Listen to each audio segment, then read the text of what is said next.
Today is 695th day that I'm here to share lessons I learn. I'm learning. I hope this will support your dreams, your goals, allow you to become the person that you want to become. Today we'll speak about you can cry once or you can cry 100 times. And the choice is yours. You can cry once or you can cry 100 times. And the choice is yours. And what I mean by that, a lot of times things doesn't go as you planned, as you wanted. And then people cry about that one moment or one incident for years, for decades, and they're never able to forget, and they're not able to move forward. And they cry and cry and cry. But at the end of the day, life moves forward when you understand that you don't need to cry 100 times. Sometimes one time, cry once is more than enough. Now, sometimes it's impossible not to cry, and that's okay. But you're able to cry once, more, and then of course you're able to move forward. So today we'll share 10 things that most likely you will be able to cry once, and you will need to cry once. But it's your choice to cry once or 100 times.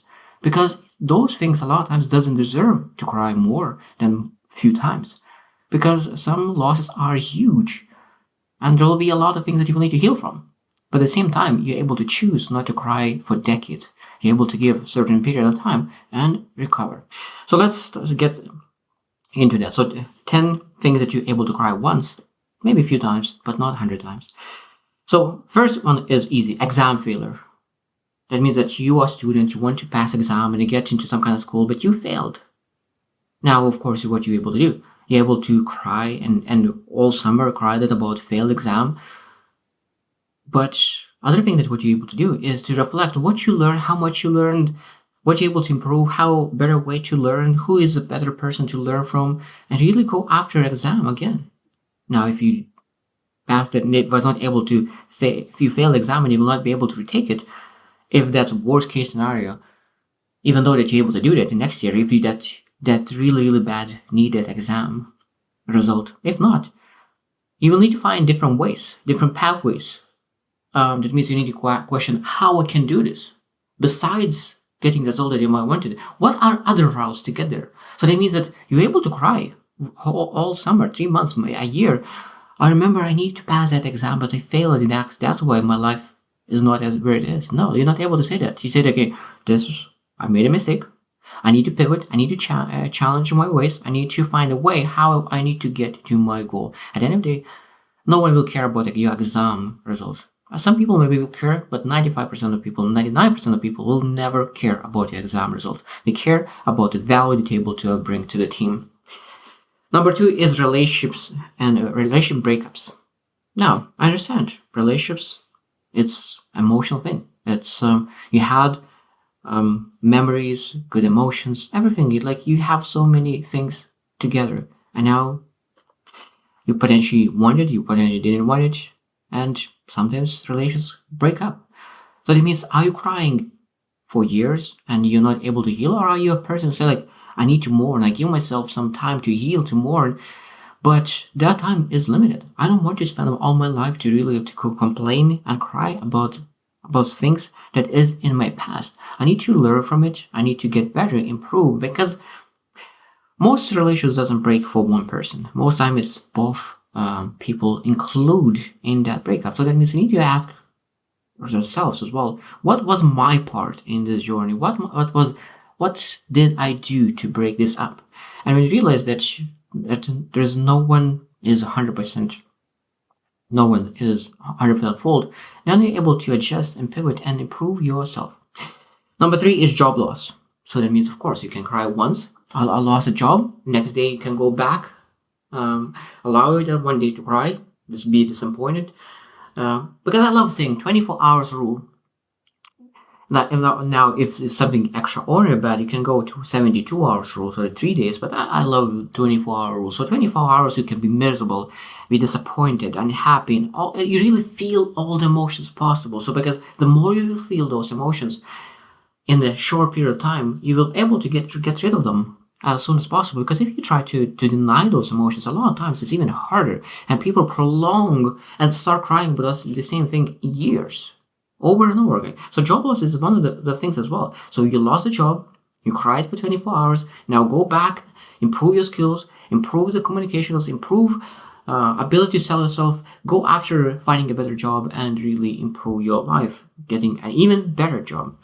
Number 4 is a health diagnosis. So that means a lot of times it could be that your health got impacted for different reasons. It could be a lot of sickness that are really scary. I know that could be scary. I've been in scary diagnosis as well. I have been diagnosed for small sicknesses that I need to heal very, very fast. And I know that sometimes is complicated, but I found that you have 2 choices because I need to make a choice as well. I needed to choose to cry about the health condition that I had, or I was able to improve and get fast. Because after I got diagnosis and I was able to get healthy, I still had a lot of things to overcome afterwards. And again, I was able to choose to be disappointed that happened for me. Why me? Why not someone else?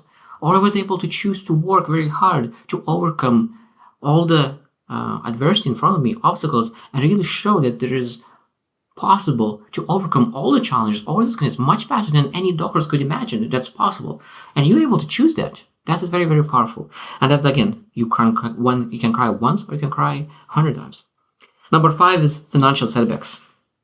Financial setbacks could happen for multiple different reasons. It could be your fault, it could be some external source, but at the same time, probably every single person will experience financial setback for one or another reason. So how you deal with it? How do you deal with it? Are you crying and complaining about economy, about a friend who took your money, or about the business partner who took your money, about your decision, and then complaining that I'm not a good investor. This is not for me. I could never be a business owner. I'll lose all the money.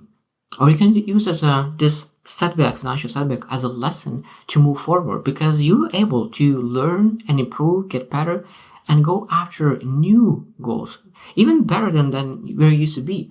Because all those lessons are, like I love the saying that you pull arrow back to shoot forward. A lot of times those setbacks are pulling you back that you could shoot even farther away. So when you see that, you're able to not cry 100 times, you cry once, you reflect and move forward. Number 6 is public speaking anxiety. It's very interesting with this one. Public speaking anxiety. You can cry once or you can cry 100 times. And why is that? Because when someone offers you public speaking opportunity, what do? You have a huge anxiety, so you say no. Now, because you have a great skill set, other people will come in and say that, oh, could you speak in this event? And because you have anxiety, and again, you feel say no. And every single time you say no, you cry because you really want to speak in front of people, but you have a huge anxiety. And you will cry every single time when people invite you. But now, if you say first time, yes, I want to speak in front of people, and you will show up. It doesn't matter how many people are. Sometimes it's a good start, 3 people, 5 people. So that means you cried once.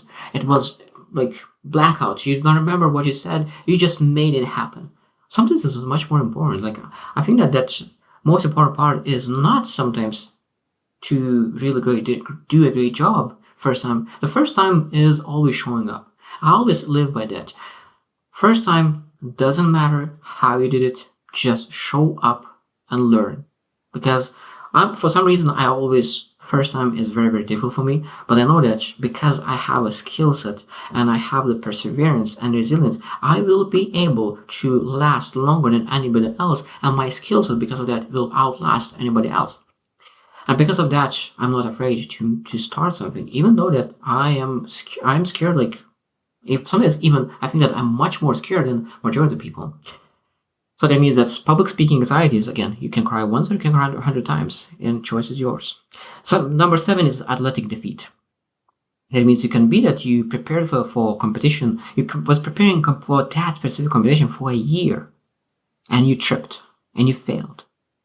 And of course, that's a huge defeat. You worked very hard for a year, but you failed. And that defeat, of course, could defeat other people and say that, I don't want to do sports all at all. And then people start to really change their lifestyles into a bad direction because they think that they will never be able to achieve their goal. Now, a lot of times what we really need to do is just cry once. Okay, I failed. I was defeated. What do I need to do now? What do I need to pivot? What do I need to change? Where I could make myself a little better, where I could be more efficient, what I could do to really transform my life so that I could be 10 times better instead of 2 times better, or like just incremental improvements, because sometimes we need to change something significant to improve significantly. Number 8 is parenting challenges. A lot of times people say, oh, I'm a very bad parent, I'm a very bad father, a very bad mother. Why is that? You made a mistake and that's why you think that you're a bad father or mother? I don't believe there is any like bad parents, because the most important is not what you did. What matters is how much you care. How much you care is much more important how you did, because if you're growing, improving, that's the most important part. Because when someone sees, and kids are prayer, I'm a huge believer. When you see that your parents are growing, improving, getting better, that's much more powerful than really doing a great job. Because for me, I always admire people, seeing people what they do, not what they say, but what they do. Because when you see what they do, you aspire to do what they do. But when you listen to what other people say, you're not aspire to speak like them. You just aspire to really to looking for when they achieve what they said they will do. Because when they will do what they said they will do, you will be aspired to do the same things. So at the end of the day, it's not what you say, but what's most is what you do. And the growth part is the most important part in aspiration, the change, the transformation. That's why the parents' challenges is part of the journey. And again, you need to be able to cry once. And if you want to become a better parent, you're able to incrementally change and improve. Number 9 is entrepreneurial failure. So that means that I don't believe that there's any entrepreneurs who never failed a business. Maybe if there's some lucky people who started one business and succeeded, and then that's it. But most likely, if those entrepreneurs who really succeed in their entrepreneurial thing, they will invest a lot of money, and some money will go away, will disappear, and some money will make even more money. So that means that every single person who are successful, sophisticated, they know that the more money they will put, the more money they will make, that at the same time, the more money they will lose. And being comfortable losing money is one of the essential parts of really understanding the game of life. And I think that part is understanding that you need to cry once when you lose the business, when you lose the money, because you're able to learn, get better, put another step in front of you, and really move forward. And the last one, number 10, is loss of loved one. I think that's one of the most difficult ones from all the things that I shared so far. And that means that sometimes people need to give even a week, maybe 2 weeks, maybe a month of mourning.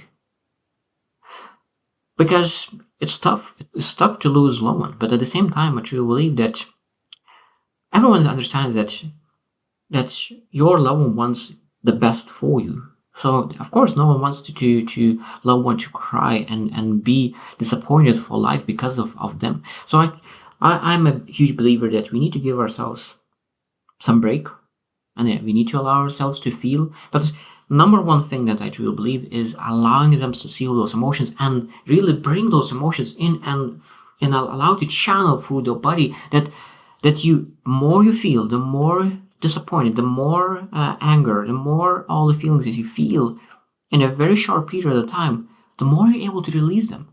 That means that a lot of times when people feel sad, disappointed, anger, all those feelings, they don't want to feel those. They say, oh no, I don't want to feel that. And they compress those emotions. And those compressed emotions last much, much longer than they're supposed to be. So that means feeling those emotions, allowing, say, okay, 72 hours. 72 hours I will be devastated. People won't understand who I am because I will be that devastated. And I think that's one of the best ways to really cry once, that you don't need to cry 100 times. That's a very powerful lesson, because I know that people have a tendency to complain, but complaining is crying multiple times. But if you cry multiple times, it means that there is something that you're able to change. There is something that you're able to improve. There is something that you are able to use your anger towards something. Because at the end of the day, you're supposed to cry only once for all the things that happens in your life. Because after that once, a time, you're able to do something about it. And if you're not able to do something about it, you're not able to control it, that means you just need to change perspective about it. So, I hope those 10 things allow you to reflect, because I know I made mistakes. I'm not perfect. I have mourned too long. I have cried more than 10 times, maybe even 100 times of things. And I need you to reflect as well that the most important part is that if you want to move fast in life, we need to learn how to mourn, how to fail fast, very fast, and really being able to bounce back at even faster. And when you're able to do that, when you're able to cry once instead of 100 times, then you, of course, all doors are opening up for you. So I hope you choose to win and see you tomorrow.